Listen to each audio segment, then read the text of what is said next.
It was just another late afternoon in Georgia. The sun hung low and heavy, casting long shadows on cracked pavement. A black man in a navy blue hoodie and slacks drove a dusty 10-year-old sedan along a quiet road. The windows were halfway down. Luther Vandross played softly from the speakers. His name was Darius Cole, early 40s. Quiet, calculated. Behind the wheel, his eyes remained calm, but aware, always aware. Then came the red and blue, a siren, a whoop of authority. He sighed, pulled over. A police cruiser rolled up behind him, its lights slicing through the calm. Footsteps approached. Heavy, purposeful. Then came the voice. License and registration. Darius reached slowly, carefully, hands in plain sight. Years of knowing how to stay alive. The officer was tall, pale, and grinning. A tight-lipped smirk that didn't touch his eyes. Nice ride, he said, sarcasm dripping. Did you steal it or just borrow it from your boss?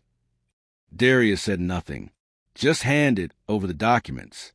Mr. Cole, the cop said slowly, rolling the name around his mouth like it tasted sour. What do you do for a living? Darius met his eyes. Government work. The cop chuckled. Sure you do. The officer circled the car like a predator, peered through the windows. Noticed the badge. A small one. Gold. He reached for his radio but paused. Mind stepping out for me? Darius stepped out, composed. No sudden moves. You got something in the car I should know about? The cop asked, tone tightening. Drugs? Weapons? No, officer, Darius replied, voice even. You people always think you're smarter than everyone else. There it was. No hiding now. And yet Darius didn't flinch. The cop opened the driver's door, clearly ready to search. No warrant, no consent. Then he saw it. The badge. Right there on the dashboard. Embedded in leather. Surrounded by silver trim. Presidential seal. Official executive transport clearance. The cop's smile faltered. His confidence cracked. Wait a minute. Is this real? The officer whispered, picking up the badge with trembling fingers. Darius nodded. You just attempted to illegally search a federal vehicle without cause. That's a felony. The cop backed up, stammered. I didn't know.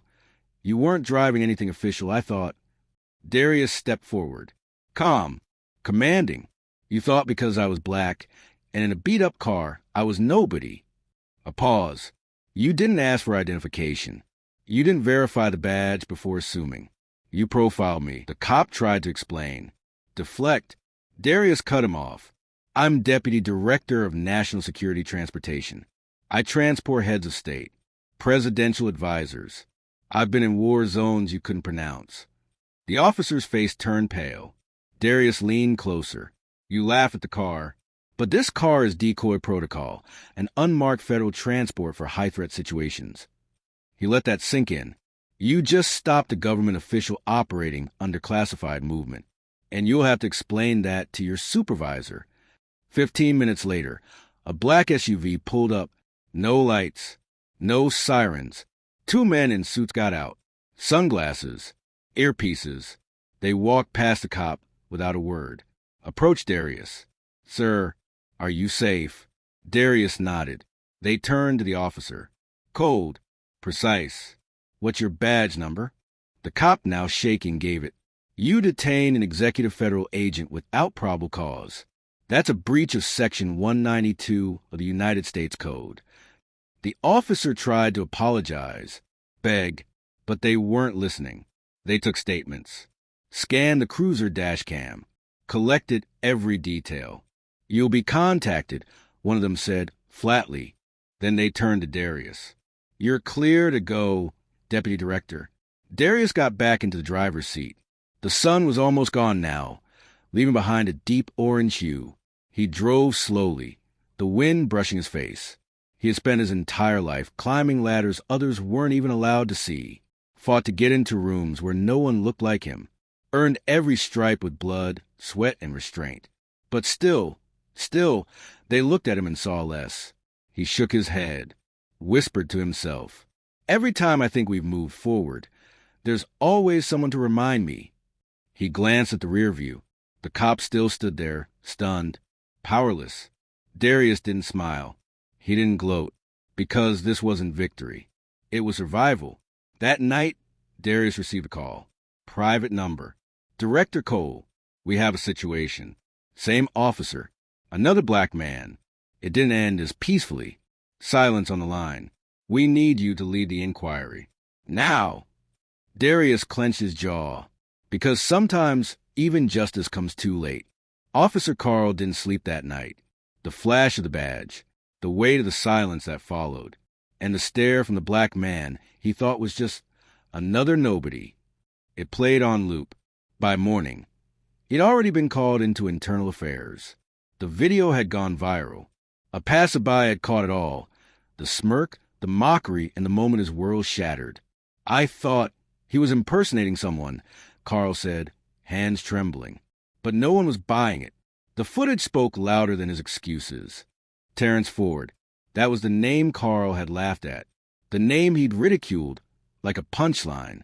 Turns out, Terrence wasn't just any black man in a nice car. He was the newly appointed Deputy Director of National Intelligence, one of the highest civilian ranks in the country. A man with 3 Ivy League degrees, 2 combat tours, and a clean heart that still somehow believed in justice. And he had grown up just 20 minutes from where Carl pulled him over. They'd both walked the same streets, but lived very different lives. A week passed. No media appearances. No lawsuits. No public dragging from Terrence. Just the silence. Until Carl received an invitation. It was handwritten. Simple. You're invited to speak. No cameras. Just truth. Terrence Ford. The address led him to a youth center deep in the city's West End. Inside were young black boys, staring up at him, expecting something. Terrence stood at the back, silent, watching. Carl swallowed hard. I'm Officer Carl Mercer, he began, voice dry. I've worn this badge for 14 years. I thought I knew the streets. Thought I knew who was trouble and who wasn't.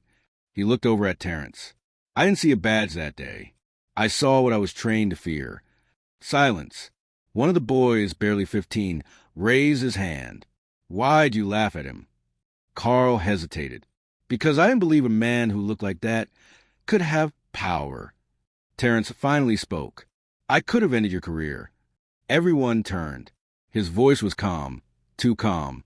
I had the power, the influence, the media, everything. But what would that prove? He paused. The real justice, he said, is watching a man face the truth. He handed Carl a folder.